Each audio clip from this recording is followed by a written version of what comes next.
Thank you very much. I would like also to remind the government to revise salaries of civil servants, because the burden is not only the poor people only, but also those that are working in government as civil servants. So,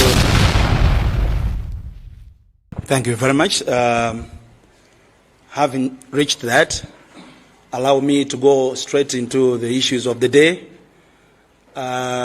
But before we bring to you what we have organized or what we want to say as Malawi Fest, allow me to bring to you issues that have just emerged from yesterday. Malawi Fest is a political group. We don't take sides. We don't belong to any political party. We stand with the poor, the underprivileged, and we speak on their behalf. And so we are here this morning to bring to you issues of fuel before we get into the issues, and issues that are also planned by government through MRA to introduce what they call electronic invoicing system. The same thing that was tried in Kenya, Tanzania and Zambia, but including Rwanda, but this did not work. We feel as Malawi Fest, with the increase of fuel, and with this what government would like to introduce as the electronic invoicing system, we still want to urge government to do more in order to cushion the suffering of the people, the underprivileged. We know for sure that with what has happened yesterday, where fuel is now up, we know that even transport, people will be paying more. Even basic needs, people will have also to pay more. And we are not against the idea of fuel hiking, but our aim as a group is to urge government to find a lasting solution to ease the suffering by finding or making deliberate efforts to make sure that those that live below the poverty line are also living in this country peacefully.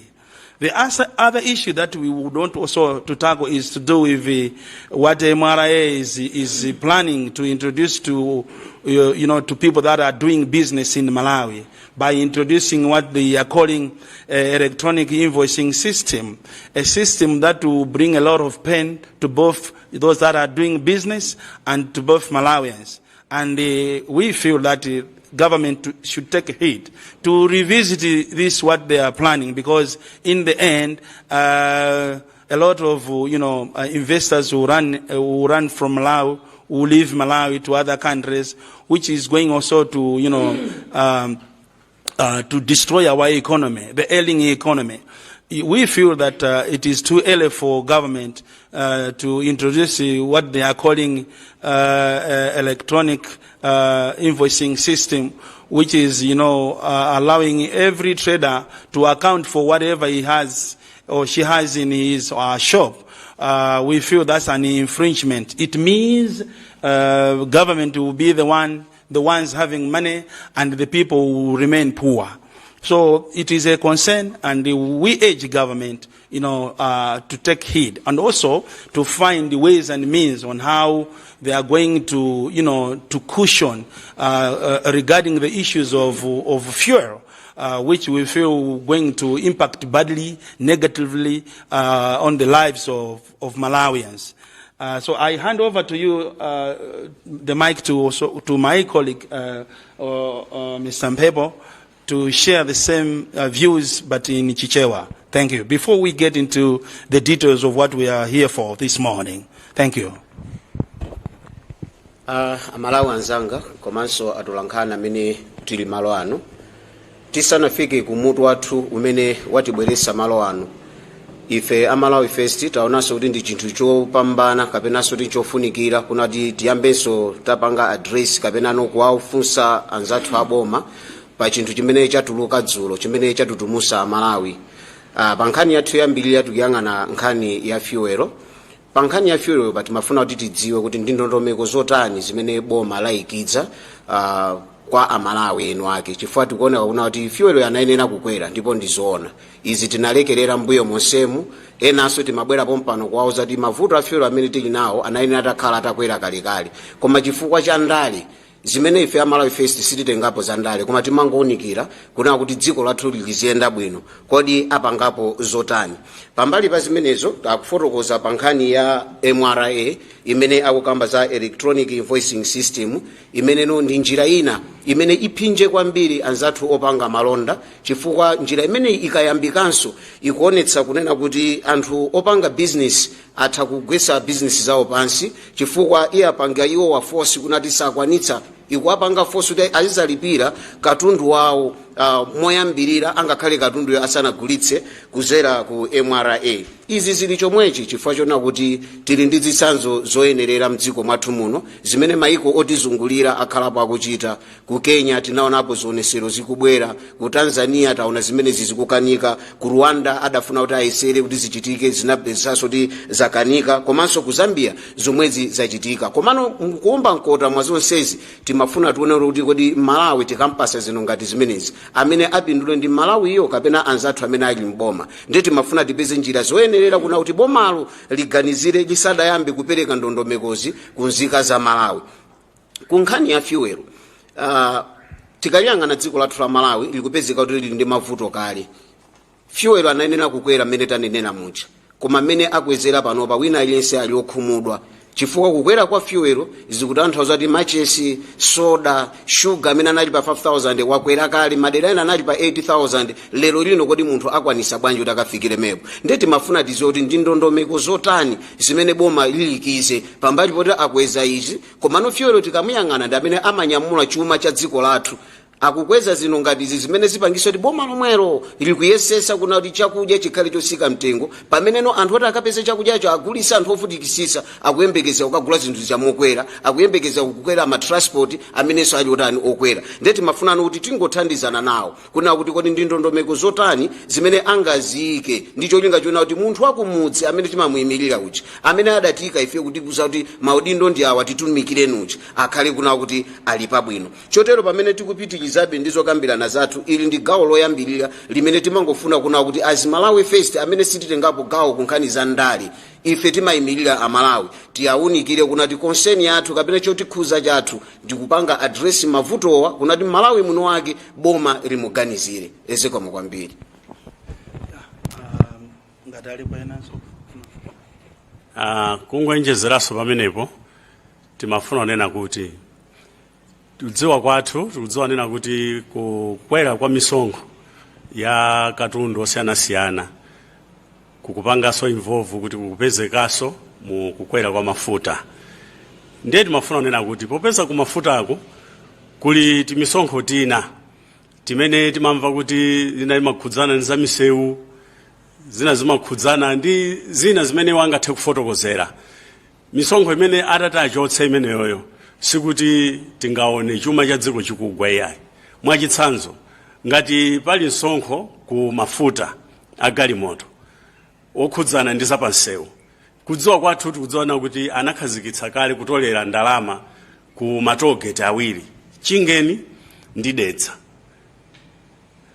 bwanji achotse timisonkho timeneto kuti mwina mwake kukwera kwa mafuta kusafike poti kuphinja Malawi ndiye mafuna kupempha nena kuti aboma pamene mukukhazikitsa izi taonetsetsaniso kuti misonkho ina imene mungathe kuchotsa ngati msonkho umene ukhudzana ndi zapansewu misewu ikutolera kale ndalama kudzera mmatogeti china timafuna nena kuti pamene mwakweza mitengo kapena kuti kukweza mafuta mukuyenera kudziwa kuti zinthu monga fotokozera kale atsogoleri athu kuti automatically zikhala kuti mitengoso ya matransport kukwera timafuna tipemphe kuti kodi mukamakweza zinthu monga simmadziwa ngati amalawi kapena mwina ifa yoti mukakhala pa mpando mmakhala mmayiwala mwachangu kodi simmadziwa kuti kukwera kwa mafuta kumapangitsa kuti matransport akwere kodi mukamakweza mafuta mufuna mutuzo kuti simmadziwa kuti automatically malendi zakudya ndi zinazo zofunikira zimakwera nanga musanalengeze kukwezako bwanji simaperekaso chitsogozo chonena kuti pamene mafuta akukwera sitikufuna unena kuti ama transport mukweze kufika apa, mumangokhala silent. Pamene zikubwera no ama transport kungochaja amene akuchajira.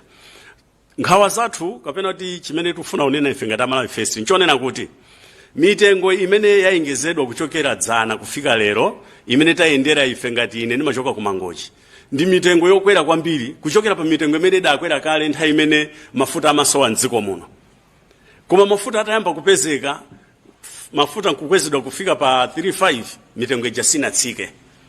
Pamene amakweza mitengo imene timalipira kuchoka pamene ayenjezera dzulo kuti tizilipiraso mitengo yokwera, timalipira mtengo umene nthawi imeneyo amagula mafuta pa lita 10,000, 13,000, ena amalipitsa 15,000.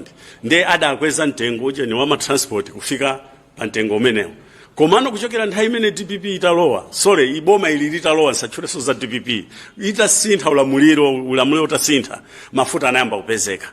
Ndipo tinaona kukwera kutsika kwa mafuta kufika pa 3,500. Koma mitengo yokwerera ya transport sinatsike. Ino aboma mulichete. Kodi ndiye kuti inu zimene madziwa ndikungoyenjezera mitengo komanso mapereka chitsogozo zikomo kwambiri. Ya ndikireso ndemanga pankhani ya kukwera kwa mafuta. Izi zimayenera kuchitika mbuyomo. Koma chifukwa choti boma lapita lija limafuna kupeza voti njira yopusitsa Amalawi, ndi Amalawi anachenjera. Kwa lero lino Malawi ngakhale wakumudzi sunga munamize chifukwa social media ili pali pose kuposa ma radio kapena ma TV amene madziwawo. Ma radio amene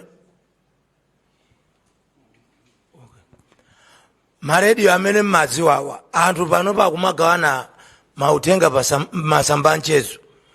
Ndiye timalankhula kuti izizi tangopangani zinthu zikhale zoti anthu ayiwalepo. Koma kunali kuzengereza mapeto ake nichatinaona patatsala 3 days kapena 4 days kuti ena alumbirisidwa boma la baibai anakweza mafuta kufika pa 35. Anthu ona poganiza kuti ayi mwina zabwera ndi boma ili. Hayi, izi mayenera kutero. Lero lino mafuta akwera.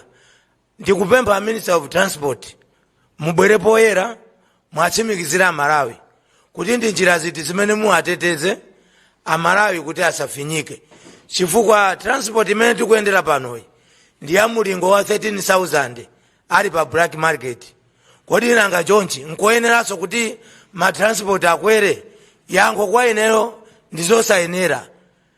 A Minister of Transport kapena boma rose bwerani ndi strategy yoti mutenge mphamvu yokhala ndi control pa mitengo ya ma transport muno Malawi ngati mmene amachitira maiko anzathu Tanzania, Zambia, Mozambique. Kunoko anthu tikukhalira mphati chifukwa cha negligence ya amaudindo. Ndeti kulankhula tabwera poyera pano enanu makhala mukutinena kuti ayi mukuyimira mbali iyi ayi. Ngani ndiyakuti tikufuna tione kusintha. Mafuta akwerawa mukachosa tinati ndikubwera ndi strategy yakuti control ya transport ikhale yanu. Zimenezi Amalawi safinyika kwambiri. Koma kungozisiya is otherwise ndiye kuti mavuto ndiwosayamba. Ena ntawuni mwamba kuberaberapo kuthawira koma ena akuyenderabe mitengo yakale ija. Ndiye mangu mubwere ndithu mutithandize. Thank you very much. I would like also to remind the government to revisit salaries of civil servants because the burden is not only the poor people only, but also those that are working in government as civil servants.